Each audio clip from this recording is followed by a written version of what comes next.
اصحاب سبت کے حالات۔ خداوند عالم نے فرمایا ہے، تم کو ان لوگوں کا حال معلوم ہوا جنہوں نے تم ہی میں سے روز شنبہ کے بارے میں حد سے تجاوز کیا اور خدا کی نافرمانی کی کہ سنیچر کے روز مچھلی کا شکار کیا تو میں نے ان کو کہا ذلیل اور رحمت خدا سے دور نافرمانو بندر بن جاؤ۔ حضرت امام حسن عسکری علیہ السلام کی تفسیر مرقوم ہے، خاصین کے معنی ہر شے سے علیحدہ اور دور پھینکے ہوئے، اور ہم نے اس عذاب کو ان کے اور بعد کے زمانے والوں کے لیے ایک زجر کرنے والی عقوبت بنائی اور متقین کے واسطے نصیحت قرار دی۔ بعضوں نے کہا کہ ان کا مسخ ہونا عبرت قرار دیا ہے ان شہروں کے لیے جو ان کے شہر کے سامنے اور پیچھے تھے، اور بعض کا قول ہے کہ وہ ایک عقوبت تھی ان کاموں کی جو شکار ماہی سے قبل اور بعد وہ لوگ عمل میں لائے۔ حضرت امام جعفر صادق علیہ السلام سے منقول ہے کہ وہ مسخ ہونا عبرت ہے ان لوگوں کے لیے جو ان کے زمانے میں تھے۔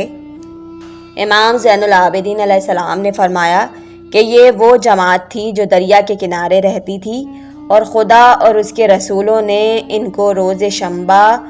یعنی ہفتے کو مچھلی کا شکار کرنے سے منع کیا تھا، لہٰذا انہوں نے ایک ہیلا بنایا جس سے جو خدا نے حرام کیا ہے اسے حلال کی، اور وہ یہ ہے کہ انہوں نے دریا کے قریب حوض بنائے اور دریا سے حوض تک نالیاں اور گڑھے تیار کیے تاکہ حوض میں مچھلیاں آ کر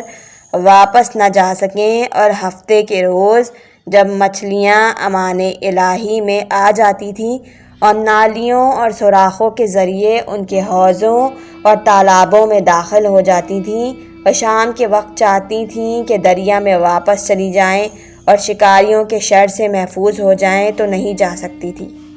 اور رات کو انہی حوضوں میں قید ہو جاتی تھی اور ہاتھوں سے بآسانی پکڑی جا سکتی تھی۔ اس گروہ کے لوگ اتوار کو جا کر ان مچھلیوں کو پکڑ لیتے تھے اور کہتے تھے کہ ہم نے سینیچر کو تو شکار کیا ہی نہیں بلکہ اتوار کو شکار کیا ہے، اور دشمنان خدا یہ جھوٹ بولتے تھے بلکہ اسی ہیلے اور بہانے سے جو روز شنبہ کیا کرتے تھے۔ وہ مچھلیوں کا شکار کرتے رہے اور اسی حال پر مدتوں قائم رہے، یہاں تک کہ وہ بہت مالدار ہو گئے اور فارغ البالی کے سبب عیاشی بہت کرنے لگے اور عیش و عشرت سے رہنے لگے۔ وہ سب کے سب 80,000 اشخاص تھے، ان میں 1,000 آدمی اس طرح شکار کیا کرتے اور باقی لوگ ان کی اس حرکت کو پسند نہ کرتے تھے، جیسا کہ خداوند عالم نے قرآن مجید میں دوسرے مقام پر ارشاد فرمایا ہے، یعنی اے محمد صلی اللہ علیہ وآلہ وسلم ان سے دریافت کرو اس شہر کا حال جو دریا کے کنارے تھا، جبکہ وہ خدا کے حکم سے انحراف کر کے روز شنبہ شکار کے لیے جاتے تھے۔ جب روز ہفتہ ان کی طرف مچھلیاں آتی تھیں، بہت زیادہ تعداد میں ان کے سر باہر نکلے ہوتے تھے، اور دوسرے روز یعنی یکشنبے کو نہیں آتی تھی۔ اس طرح ہم نے ان کی بدعمالی کا امتحان لیا، اور یاد کرو اس وقت کو جب کہ ان میں سے ایک گروہ نے کہا کہ ایسے لوگوں کو کیا نصیحت کرتے ہو جن کو خدا دین میں ان کی بدعمالی کے سبب ہلاک کرے گا اور آخرت میں سخت ترین عذاب میں مبتلا فرمائے گا۔ امام علیہ السلام نے فرمایا کہ ہلاک کرنے سے مراد ان کے مٹا دینے کا عذاب اور دوسری بلائیں ہیں، اور فرمایا کہ یہ باتیں بد شکار کرنے والے نصیحت کرنے والوں کے جواب میں کہا کرتے تھے،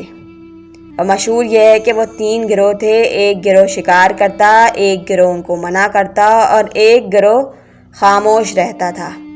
نہ خود شکار کرتا نہ منع کرتا،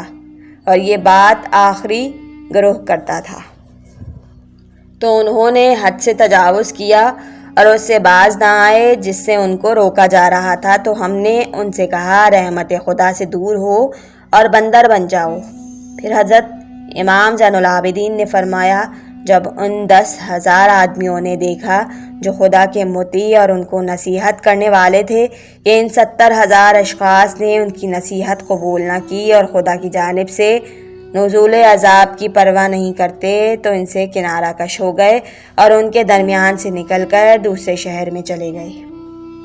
تو اسی وقت ان پر عذاب الہی نازل ہوا اور سب بندر بن گئے، اور ان کے شہر کا دروازہ بند تھا اور کوئی باہر نہیں نکل سکتا تھا، اور نہ باہر سے کوئی شہر میں داخل ہو سکتا تھا۔